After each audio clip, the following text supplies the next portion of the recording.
والے اسٹیپ کیا کرتے ہیں، وجہ کیا ہے؟ انہوں نے حضور اس قدر محبت فرمائی تھی کہ وہ جیسی گلی کوچے میں نکلتے، ہزاروں کا مجمع ہو، کروڑوں کی تعداد ہو، لاکھوں کا مجمع ہو، کبھی وہ پیچھے ہٹنے والوں میں سے نہیں تھے، بلکہ اپنے دل کے احساس کو ظاہر کر کے حضور کے عشق میں گوتا ہو کر رہتے تھے۔ مال مانگو تو مال دیں گے، جان مانگو تو جان دیں گے، مگر یہ ہوگا کبھی نہ مجھ سے نبی کا جاہو جلال دیں گے۔ سبحان اللہ ماشاءاللہ۔ ہم تو ٹکے ٹکے پر بکنے والوں میں سے ہیں۔ آج ہمارا آپ کا وجود ہی کیا ہے؟ ہم آج کبھی ہم نے سوچا ہے الیکشن آ رہا ہے دیکھنا 100 روپے پہ میرے ووٹ بک رہے ہوں گے، اور آ کر لوگ کہتے بھی ہیں آپ دیکھو مسلمان واحد قوم ہے جو سکھوں میں پٹ رہی ہے، لیکن پھر بھی میں کہتا ہوں دعوے کے ساتھ، اب بھی میرا ایمان و عقیدہ کہتا ہے، مانتا ہوں الیکشن کا معاملہ ہے، سمجھتی عوام کچھ جو آ رہے آنے تو کون سا بنا کیا جا رہا ہے، ان سے بھی لو ان سے بھی لو ان سے بھی لو، لیکن آج عقیدے کی بات بتا رہا ہوں،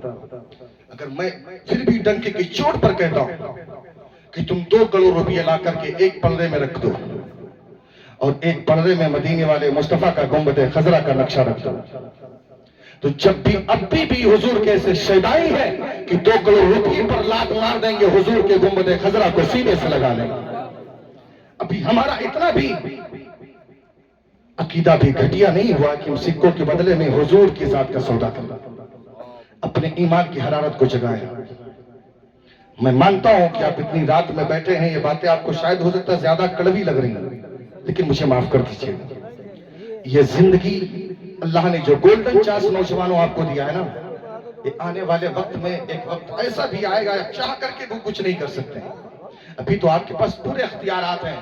چاہے تو چل سکتے ہیں، چاہے تو بھاگ سکتے ہیں، چاہے تو 2 گھنٹے 4 گھنٹے ہم کھڑے ہو کر کے اللہ کی بارگاہ میں عبادت کر سکتے ہیں، تلاوت کر سکتے ہیں۔ میرے پاس پوری طاقت ہے، کڈنے ہارٹ پھیپھڑے کڈنیاں لیور ساری چیزیں مضبوط ہیں، گھٹنے مضبوط ہیں، آنکھیں مضبوط ہیں، پینٹ ہے مضبوط، ساری چیزیں مضبوط ہیں، لیکن ایک وقت آئے گا جب بڑھاپا جب گھیرے گا نا تو چاہ کر کے بھی محفل میں نہیں آ سکتا، اگر آئے گا بھی تو بار بار تجھے پیشاب کے لیے جانا پڑے کیونکہ تجھے شوگر ہو چکا ہے، اب تجھے اس دمہ کی بیماری ہوگی، سانس پھینکے گا بیٹھا نہیں جائے گا، لیکن ابھی ساری چیزیں تیری مضبوط ہیں، یہ گولڈن چانس ہے، اللہ نے گرین زندگی دی ہے۔ ابھی زندگی میں بیٹھ کر کے اگر تو نے رب کی اطاعت نہ کی، رسول کی فرما برداری نہ کی تو پھر بڑھاپے میں بھگتنے کے لیے تیار ہو جانا، پھر رب کے ایسی ایسی بیماریاں جنم لیں گی جن کا علاج کسی ڈاکٹر کے پاس نہیں ہوگا، کسی ملا کے پاس نہیں ہوگا، کسی دعا تعویذ والے بابا کے پاس نہیں ہوگا، اس کا علاج صرف موت ہے، موت، اور جب موت آ جائے گی تیری زندگی کا رشتہ ختم ہو جائے گا، قبر میں بڑے بڑے سانپ اور بچھو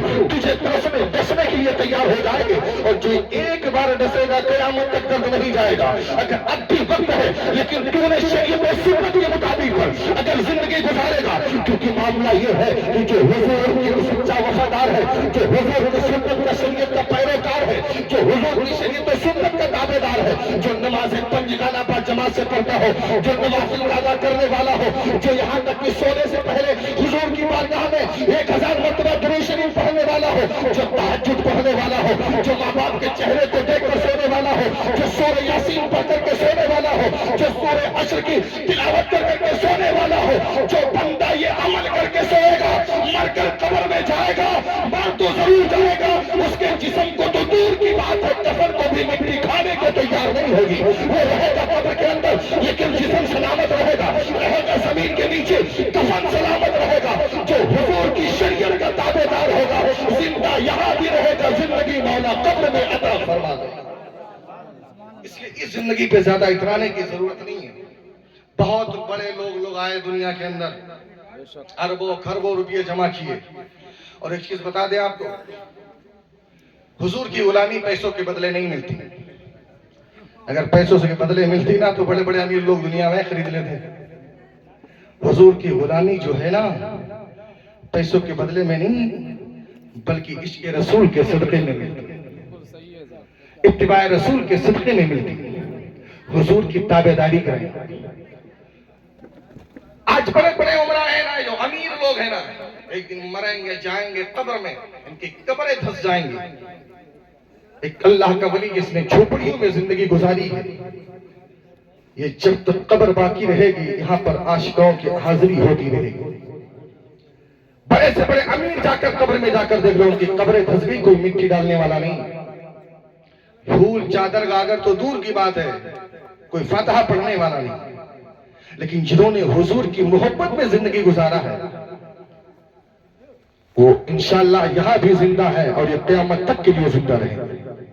ان کے تعلق سے تو اللہ قرآن میں فرماتا وَلَا تَقُولُوا لِمَن يُقْتَلُ فِي سَبِيلِ اللَّهِ أَمْوَاتٌ، بلکہ دوسری جگہ اللہ فرماتا أَلَا إِنَّ أَوْلِيَاءَ اللَّهِ لَا خَوْفٌ عَلَيْهِمْ وَلَا هُمْ يَحْزَنُونَ. یہ شہید بھی ہیں اور ولی بھی ہیں جن کی ہم آپ محفل میں شرکت حاصل کر رہے ہیں. اللہ کا احسان عظیم ہے آپ کہ ہمیں ایسا رسول معظم عطا فرمائے. ہم تو ماں کی گود میں پڑے تھے، ہاتھ پیر ہلانے کے بھی قابل نہیں تھے. اتنے میں مسجد کا مؤذن آیا، کانوں میں آذان دی، کہا مبارک ہو مصطفیٰ کا غلام پیدا ہوا. ہمیں تو کہیں جانا بھی نہیں پڑا. یہ اللہ کا احسان عظیم ہے. یہی وجہ ہے کہ آج جب ربیع النور شریف میں جب چاند نکلتا ہے تو سنی کا بچہ بچہ گلی میں جا کر چیخ چیخ کر کے کہتا ہے فضل رب اولا اور کیا چاہیے. میں ختم کر دوں گا اسی شعر پر اگر آپ بولے نہیں. بولوں گا بالکل. فضل رب اولا اور کیا چاہیے، مل گئے مصطفیٰ اور کیا چاہیے، مل گئے مصطفیٰ اور کیا چاہیے. بھر کی جھولی میری سرکار نے مسکرا کر کہا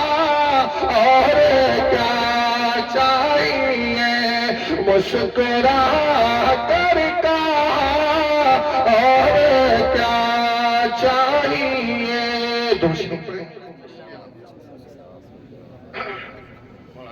بارک وسلم صلاۃ و سلام علیک حبیبی یا رسول اللہ صلی اللہ علیہ وسلم. 1 بج گئے، ختم کر دیں.